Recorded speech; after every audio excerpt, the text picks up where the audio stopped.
Bonjour à tous, bienvenue à l'écoute de cette vidéo. C'est la troisième vidéo sur les béatitudes dans la série des vidéos du vendredi. Troisième vidéo, troisième béatitude. Donc nous lisons le texte dans l'Évangile selon Matthieu, chapitre 5, verset 5. Bienheureux, alors dans la colombe heureux, heureux ceux qui sont doux, car ils hériteront la terre. Alors comme je l'ai expliqué deux vidéos en amont, le mot grec pour heureux désigne un bonheur spirituel, un bonheur dans le domaine céleste. Donc la traduction qu'on trouve dans d'autres versions que la colombe, bienheureux me semble bonne. Et bienheureux ceux qui sont doux. Parfois on trouve heureux les doux. Or doux comme nom, comme substantif, euh, c'est un peu maladroit en français. Et je me souviens que quand mes enfants étaient petits, ça fait pas si longtemps que ça, je leur avais appris les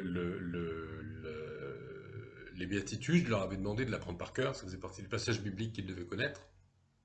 Et ils le connaissent, je pense qu'ils le connaissent toujours, j'espère. Et en fait, je leur avais appris à dire dans une version qui nous dit en fait bienheureux les débonnaires. C'est-à-dire les débonnaires, bizarrement, c'est un mot qui a disparu de la langue française. Les gens qui sont doux dans leur comportement. Car ils hériteront la terre. Alors voilà déjà une difficulté stylistique, une difficulté dans le style. Bienheureux ceux qui sont doux, ça peut porter à confusion. On peut y voir une certaine faiblesse, un caractère un peu timoré, pour un homme, un manque de virilité. Et ensuite de ça, il est dit également que les gens qui sont doux, qui sont débonnaires, qui ne sont pas violents, donc on pourrait dire aussi les non-violents, mais ce serait une façon négative de dire les choses, ce serait privatif, hein. Les non-violents, ce n'est pas des gens qui sont quelque chose, mais ce seraient des gens qui ne sont pas quelque chose. Donc ça gêne aussi de traduire par non-violent. Donc difficulté de traduction, mais en plus une forme d'opposition, d'oxymore, de contradiction, avec le fait que ces gens qui sont doux et non violents, eh bien ce sont ceux qui hériteront la terre. Parce que ce que l'on constate dans l'histoire du monde et dans le monde actuel, contemporain, là tout de suite aujourd'hui, c'est que ceux qui parviennent à conquérir la Terre, à gagner du terrain sur tous les domaines, dans le domaine véritablement spatial et terrestre, mais dans le domaine économique, politique, idéologique, religieux, ce sont ceux qui usent de ruse, ce sont ceux qui usent d'une forme de violence, mais certainement pas les gens les plus doux et les plus humbles.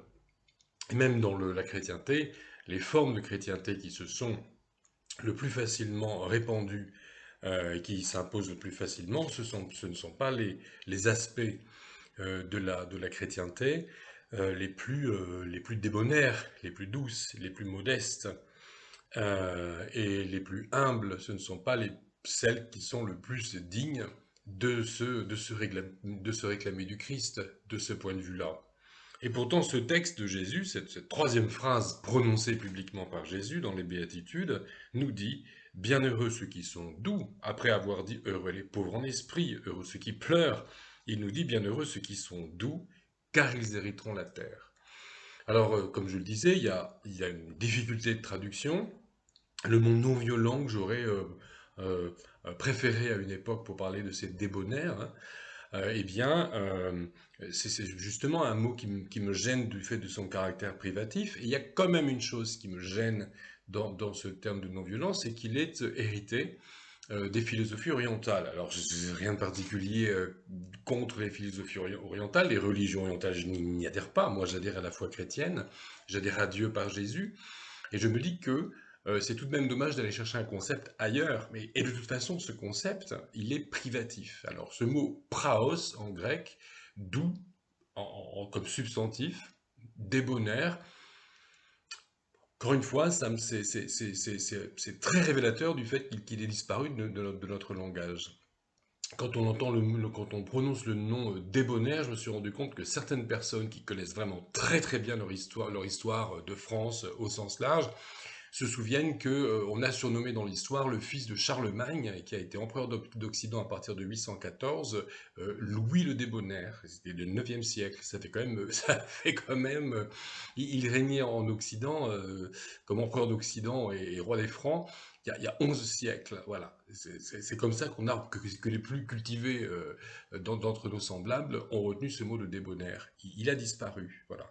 Et il revient un peu à la mode depuis quelques dizaines d'années, finalement, sous forme d'un emprunt aux philosophies et aux religions orientales.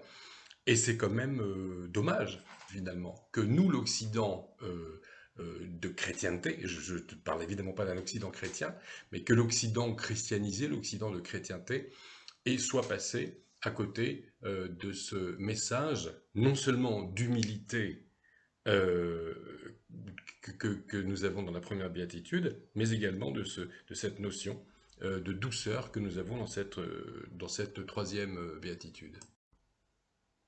Ceci dit, c'est certainement commun à toute l'humanité, hein, pas seulement l'Occident. Parce que dans l'Orient aussi, précisément, on voit cette mansuétude, cette douceur, comme l'absence de violence et pas comme une attitude positive. Et puis quand on nous dit justement, ils hériteront la terre, mais de quoi parle-t-on? Parce que Jésus, il parle au futur ici, et il ne dit pas, eh bien, la terre appartient à ceux qui sont doux, mais il parle de l'avenir.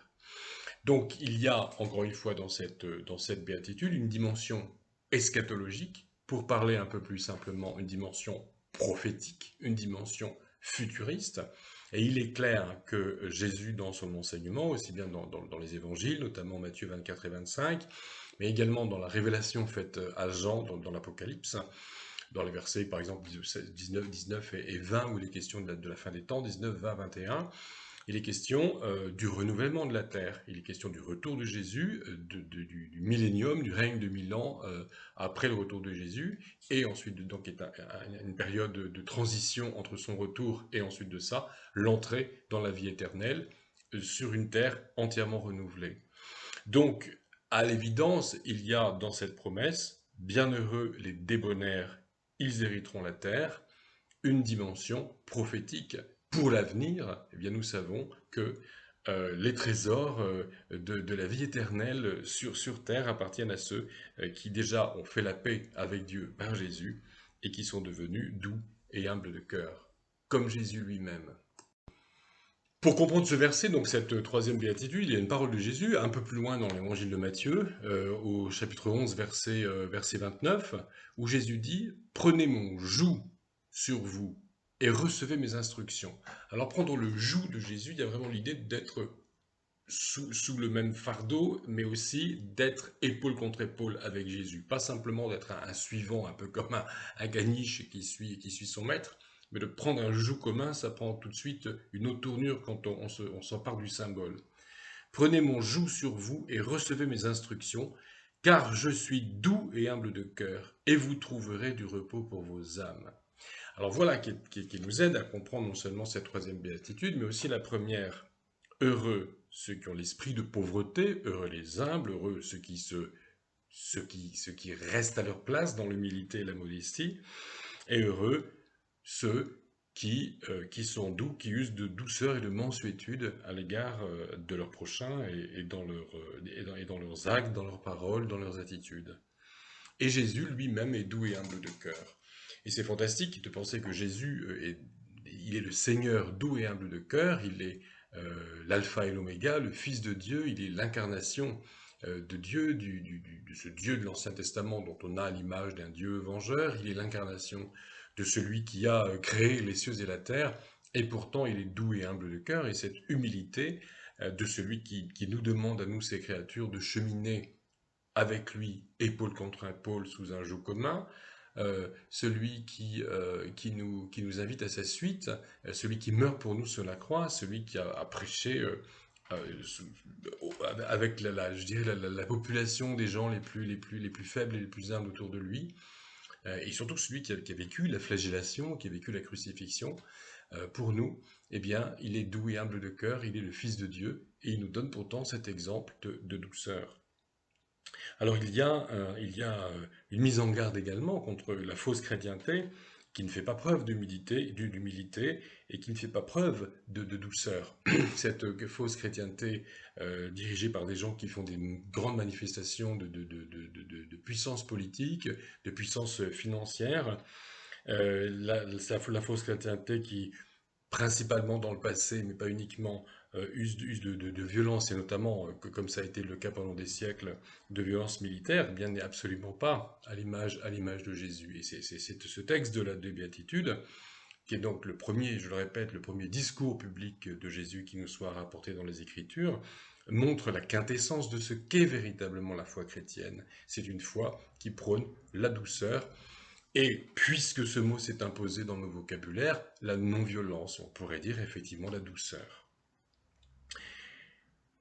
Et puisque Jésus aussi nous dit que son royaume n'est pas de ce monde, puisque Jésus nous explique que Satan est le prince de ce monde déchu, eh bien c'est effectivement principalement pour l'avenir que nous pouvons attendre et que nous devons attendre une terre qui sera véritablement entre les mains de croyants authentiques et donc de croyants euh, dénués de violence, mais pleins de douceur et pleins d'humilité.